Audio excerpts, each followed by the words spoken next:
जब डोलिया चलली पीपर तर हो पतवा झरी झरी जास।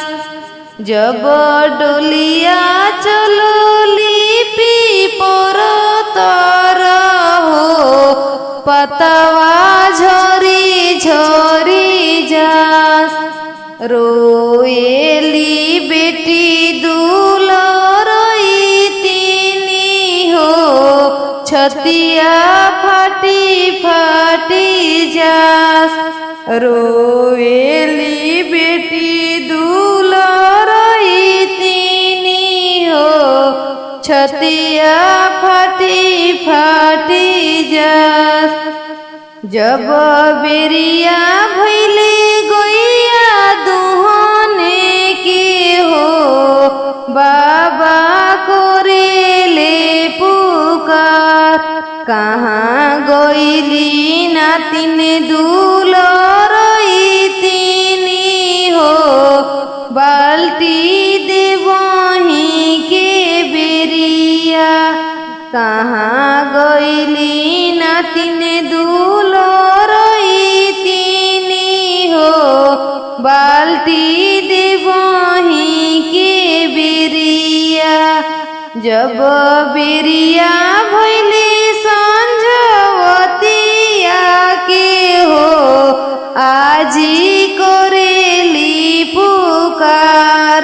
कहाँ गईली नातिन दुलरई तीनी हो दियावा बारही के बेरिया।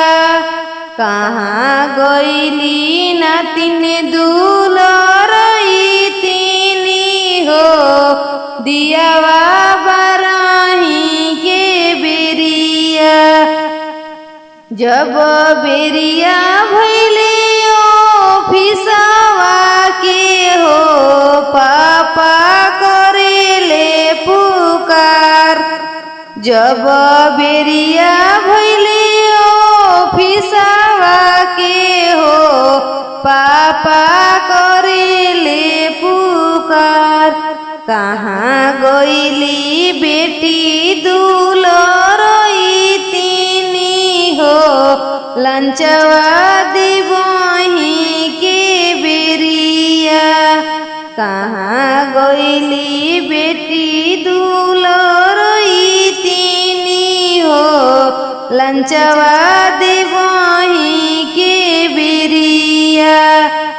जब बेरिया भैले बारी निंदिया के हो आमा करेली पुकार।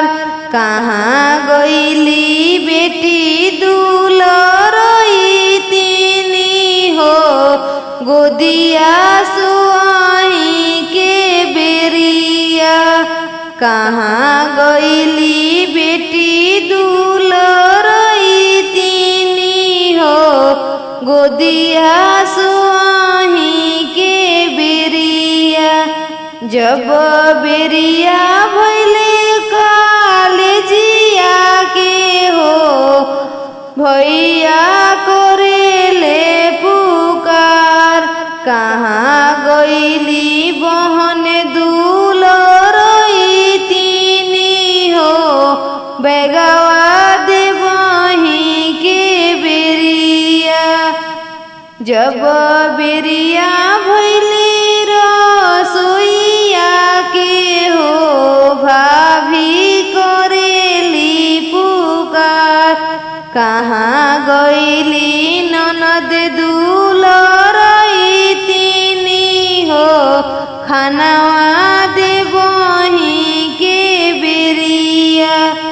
कहाँ गईली ननद दुलरई तीनी हो खानावा देवही के बेरिया।